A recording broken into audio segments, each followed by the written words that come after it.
All right, welcome to the next episode of The American Dream, a show centered around real estate, lifestyle, and neighborhoods. Joining me is our guest co-host, Seth O'Byrne from HGTV. Good to have you, man. So we're talking some real estate and the entrepreneurial spirit today. It's really exciting to see how different cities all over the country are responding to this huge economy that we're experiencing. Well, that's exactly what's happening today. We're taking segments from LA, San Francisco, Vegas, even I think Omaha. Omaha, Nebraska. Omaha. So let's go ahead and dive into these segments and start the American Dream right now. We do it in the spirit of going against the grain of the negative media, giving inspiring information, and having people walk away from our show with something of value. You're seeing a disruption in both the real estate and the mortgage space. A lot of people are just not willing to put in the work. What video does is that it demands an emotional response. You know what I love about this show? It's totally unscripted. Welcome back to the show. Today's national storyline is about that entrepreneurial spirit.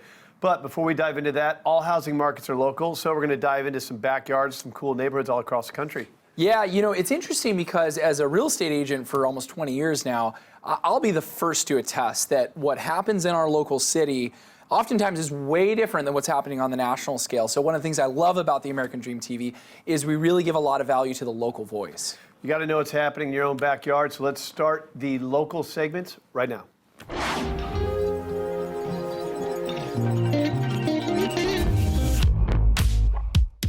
Hi, this is Shelli Klemke with Berkshire Hathaway Real Estate and the American Dream TV show here in Omaha.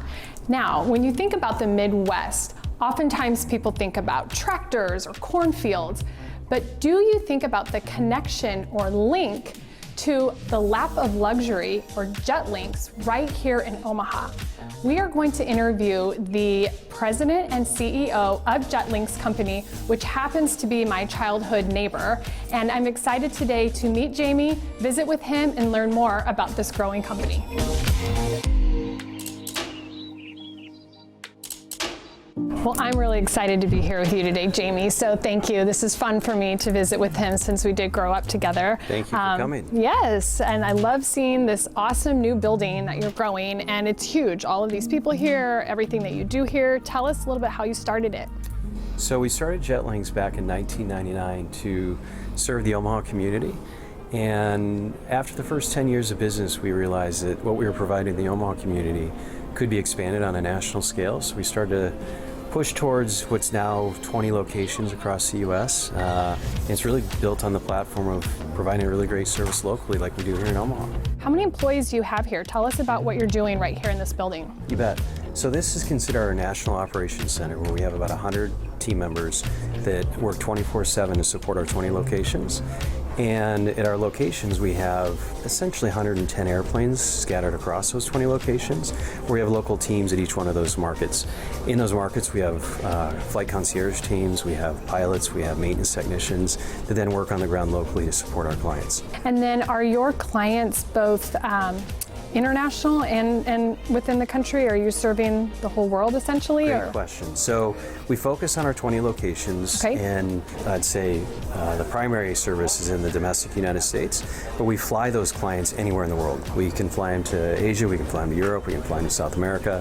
So wherever you want to go, we can take you, but we start at one of those 20 locations that we serve.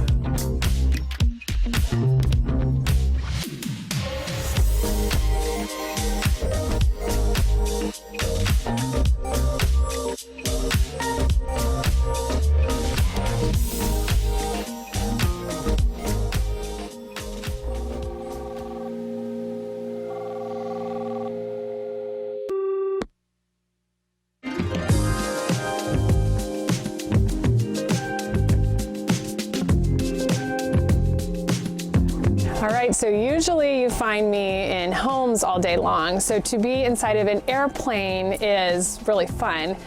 Jamie, when you are operating your airplanes and you have all these different cities, what do you think is most important when you're talking to the pilots and your clients about safety and making sure they feel comfortable with your company, being you are the second largest in your industry? Yep, so the pilots are the most important safety aspect of the flight. Therefore, we captain qualify all of our pilots. Even the co-pilots are captain qualified, and our flight safety training partner is Flight Safety International. When it comes to the operation of the flight, the pilot is the go or no-go. They'll work with that fleet optimization team, and we'll do all of our planning on the back end to mitigate all the risk, and we have some technology that actually helps mitigate that risk. And the great thing is our clients appreciate the training that goes into those decisions that are being made.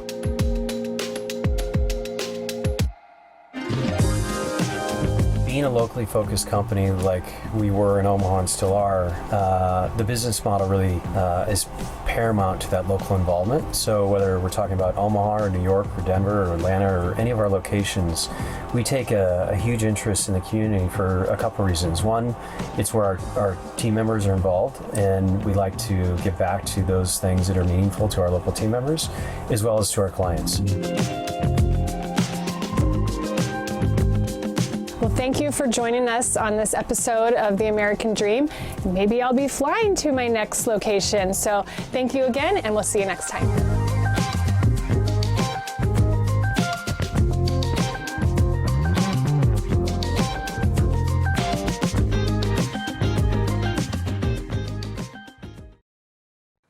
You know, it's great to see all the local stories all over America. American Dream TV is so good at sharing the local stories. But our national show today, actually, Craig, is about business. Well, our story in itself has been an entrepreneurial journey. We're not owned by a network. We've trailblazed into all of these cities where we highlight these stories. And today, I think we're starting off with LA. LA, and it's actually a tech company that's serving as a nonprofit, which is cool because they're not only doing well, but they're also doing good. Let's check it out.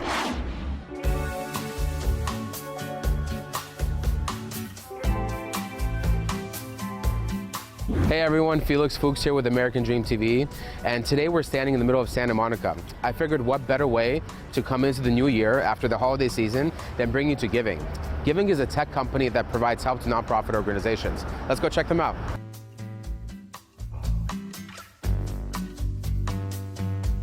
Tell me a little bit more about yourself and Giving. There's a serious problem with the nonprofit sector, which is the cost, labor, and time of starting and running a nonprofit is very, very prohibitive for most people.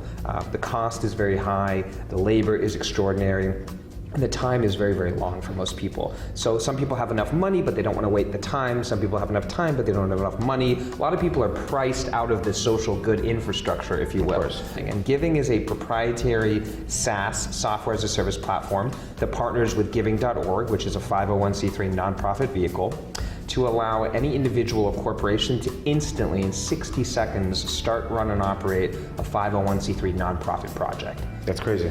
It is crazy, and we're the only company in the world that does it at this scale and this level of infrastructure and this quick. We're helping thousands of people start their nonprofits, like Richard Branson, Miley Cyrus, Rick Fox, Val Kilmer, Una Chaplin, and on and on and on. Can you tell me more about Giving.org? I believe that's the actual physical nonprofit that you guys have, right? Yeah, Giving.org is a nonprofit which I actually started and was the first CEO and president of. And Giving.org is to democratize philanthropy. And so what we do is basically raise philanthropic dollars and distribute them out to a wide variety of projects in order to allow people to access philanthropic infrastructure. So you basically are the LegalZoom for nonprofit organizations. If LegalZoom took 60 seconds and provided you a massive digital infrastructure, yes. I was actually at one of your events recently with, I think Emmanuel Kelly was performing there, right? Yep. So that was a fundraiser, right? So what exactly was that fundraiser for? Yeah, you know, we have a lot of celebrity clients and we throw fundraisers for them because they're fun and we have a good time.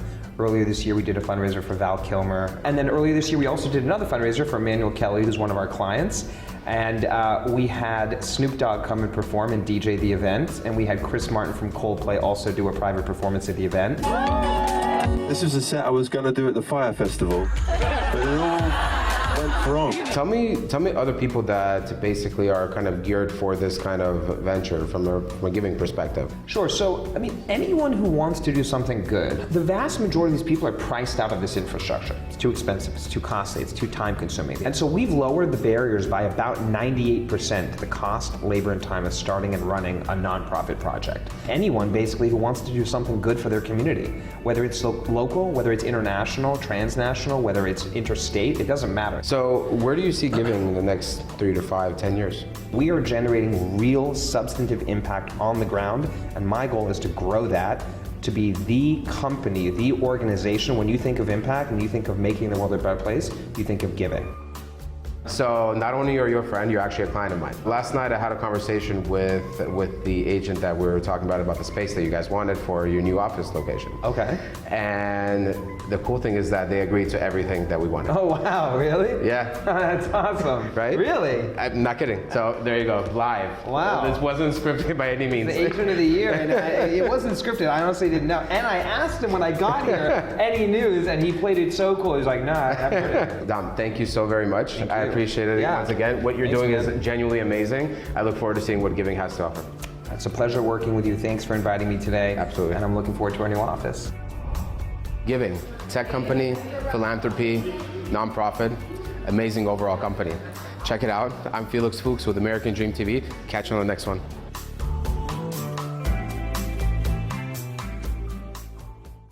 That's a great story coming out of Los Angeles. And now we're going to go up to the East Bay, focusing on a family-run business. Craig, I know that your family ran a business, right? I love the mom and pop stories, right? This is where business started and where there's a great story. So you're going to get a good one here today out of East Bay in California. All right, let's check it out.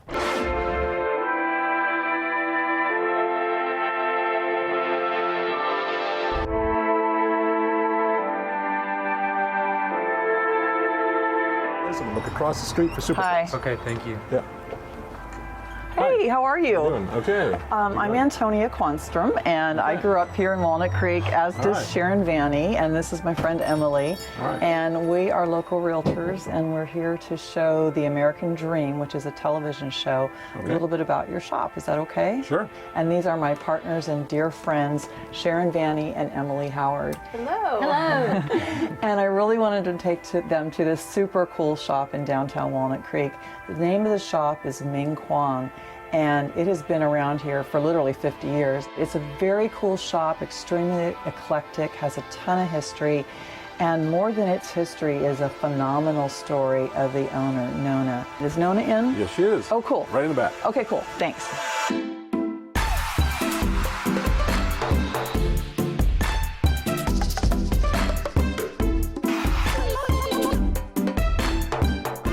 Nona, how are you? I'm Antonia. Nice to meet you. Nice to meet you, and thank you for letting us talk to you today about your store and the history behind it and your journey. Ming Kwang means radiant light. It's named after the Chinese girls' orphanage where I was living, where I was raised, which was not in China, but here in Los Gatos and Oakland. I found out that I was going to run a 60-type store, and I go, whoa. Wow. It was, was I ready for this, or was Walnut Creek ready for this? And this book represents 50 years, this one in the middle. The anniversary, born on the 8th. And so it tells about it here. Why did we pick Walnut Creek? Only because my husband worked out here as a teacher. Oh. In the Mount Diablo School District. So I was able to, on weekends, go around Berkeley and look at all the stores, and I go, oh, people, how nice. I like the way they arrange this and that. Yeah. And then pretty soon, I'm running a store. Like Berkeley. In fact, we were Merchant of the Month once, and it says, forget Berkeley, shop at Ming Kwang. In Walnut Creek, baby. Yeah.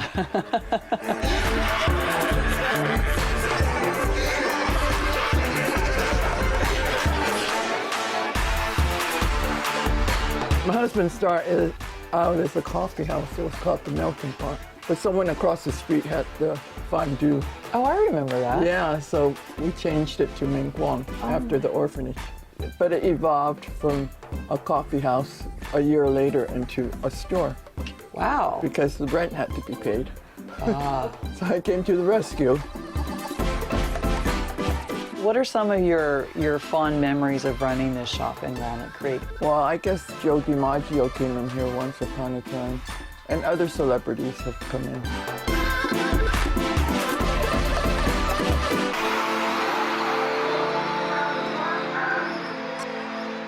What has it been like operating the store and working here and all that stuff? Well, it's been good. And I graduated in '72 from Ignacio Valley High School. Came down here to do a summer job and thought like, okay, I'll do it for the summer. That'll be fun. And then it just kind of kept going and going and going. And I was actually making more money doing this than I was probably working and trying to go to college and stuff like that. So I gave up DVC to do this full time. Wow.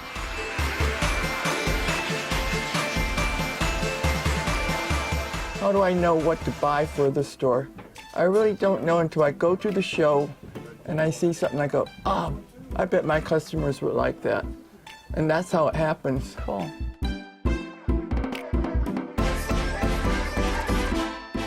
I think you like this one. This right? is the one I want to buy. Okay, so the bamboo. A good Do you know what this says? It says, buy me, buy me. Oh, gosh.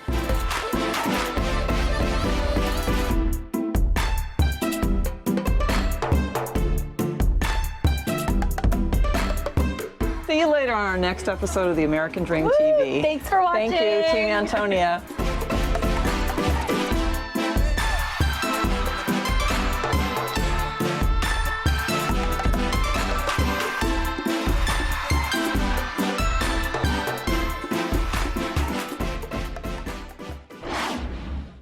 Craig, are we done? Doing it? So we were practicing our poker face. Guys, this is a really fun segment we have coming up because we're actually talking about poker, hence the reason. Poker face, was it good? Yeah, I thought it was decent. I was bluffing. This is going to be a really cool story about poker, of course, out of Las Vegas. It's got only in Vegas. You wanna throw to the segment? Sure, let's go to the next segment. Vegas, talking about poker.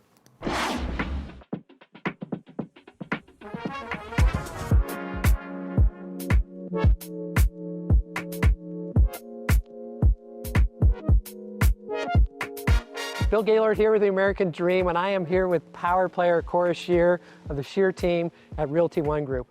And Cora, I have to tell you, I was so excited when you said, Bill, we're gonna have a really fun day today. I go, well, why? And tell me why I'm gonna have so much fun.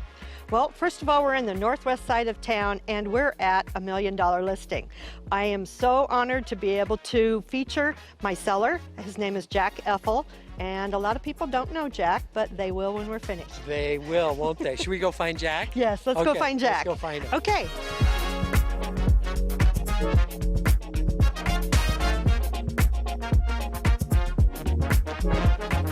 So Bill, I told you we were going to have a very special guest today, and this is Jack Effel. He is the vice president of the World Series of Poker, and also, better yet, he's the seller of the house. I was so excited to come here, Jack. I wanted to learn all about your story. But I'd be curious, how did you get into it? And really, what's the history of you with the World Series of Poker? You know, really, it was kind of some, wrong turns and all of those things. No, actually, I've spent the better part of the last 20 years, around the casino and poker business. I had aspirations as a teenager working in a casino.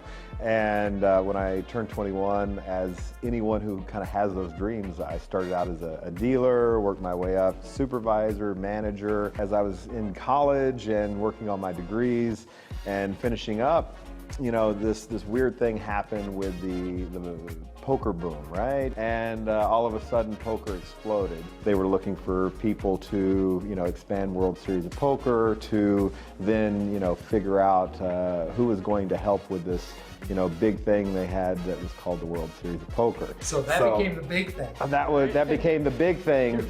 Yeah, the big thing. That's exactly right, and that's kind of how it all happened for me. Poker is a hard way to make an easy living, right?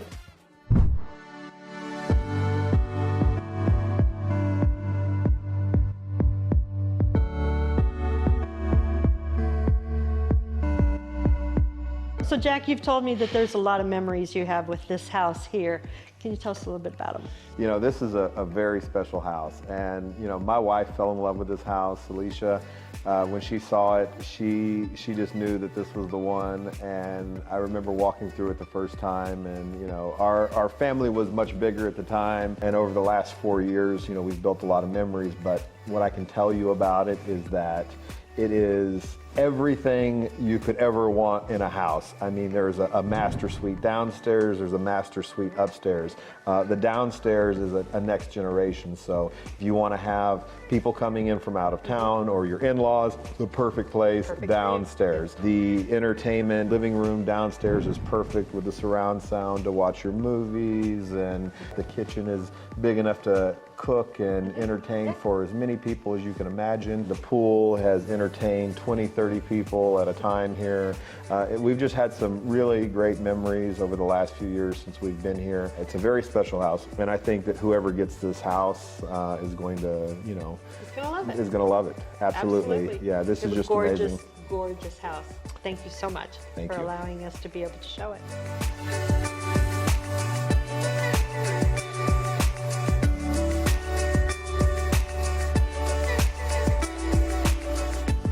I'll tell you what, Jack was so entertaining. I could sit there and listen to him all day long. I think we could have went on for another couple of hours, and we're just so happy to have the beautiful house that he has and be able to meet him. I'm so lucky that you got to do that. Absolutely, and the World Series of Poker is part of the American dream. It sure is. And so is his house, correct? Yes, yes. Well, thanks so much. Can't wait for our next adventure, Cora. I'm ready. All right, I love this one because I'm a Midwest guy. This is taking us out to Omaha, where we're talking about small businesses with big stories. How important is small business to real estate? It's everything. You know, I find that the highest earners, the most optimistic people in the community, the people that are really pushing forward neighborhoods are the small business owners. They really are the fabric of not just the real estate economy, but America. Yeah, let's go to Omaha, Nebraska and check it out.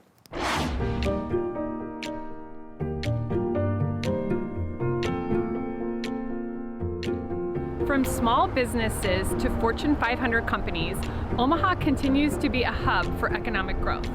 Today, we are going to talk to two business owners, one that works from home and an entrepreneur, and the second, a large company who also started from their home, and we're going to see how Omaha has helped them out. Now we are at the home of Carolyn Sutton and her PR company. Let's go inside and see where she works.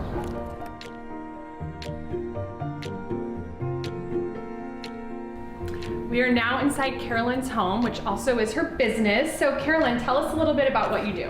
Yes, so I own Carolyn Sutton PR. I've owned it for 10 years now, and we moved from a larger market to Omaha about 7 years ago, and it has been awesome for my business and for my family. We love Omaha, and it gives us an opportunity to grow my business here locally, but also on a national level. The Omaha community is looking for strong PR firm to help them grow their businesses, which is what I'm here to do. Yep. And being able to work from home keeps me extremely efficient. It keeps my family a priority, and it helps me grow my business from a national level as well. Now we are in one of Carolyn's favorite workspaces, her kitchen. So Carolyn, tell us a little bit about your flow, especially in the mornings in the kitchen, and also just how Omaha has really helped you grow your business. Absolutely. In my business, it's super important for me to stay up on the news, whether it's newspaper or TV. So in the morning, I like to start off here with my coffee, go through my newspapers, catch up on some of the national TV shows that are happening.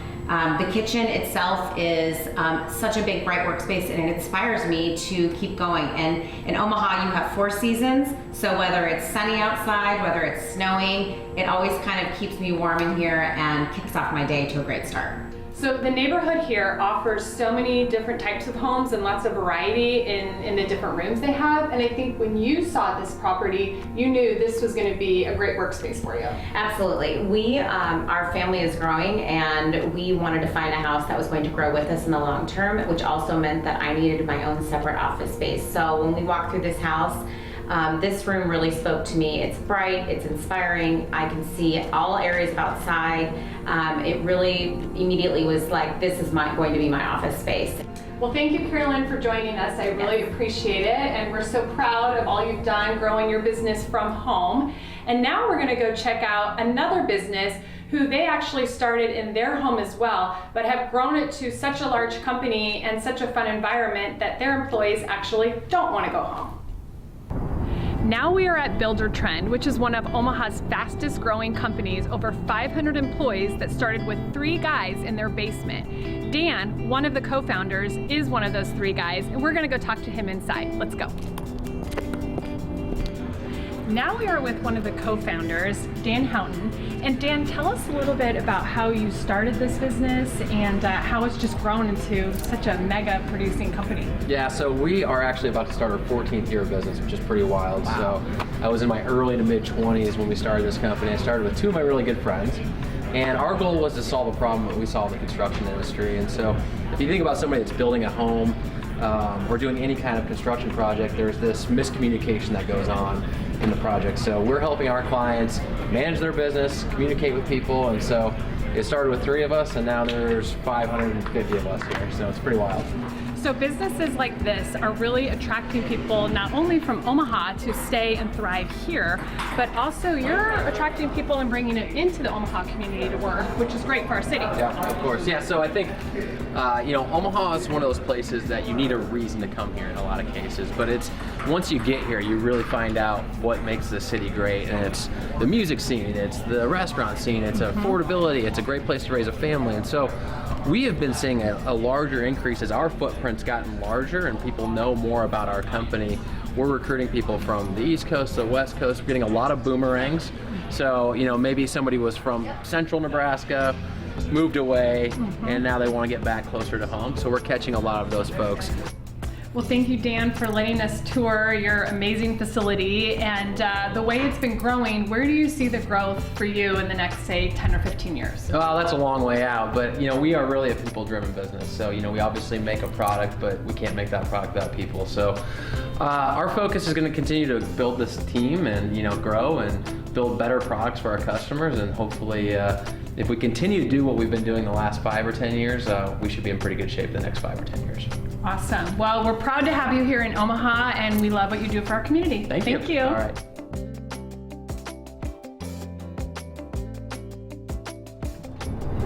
Well, that was a fun way to wrap up this episode of The American Dream. Thank you for joining me, and we'll see you next time.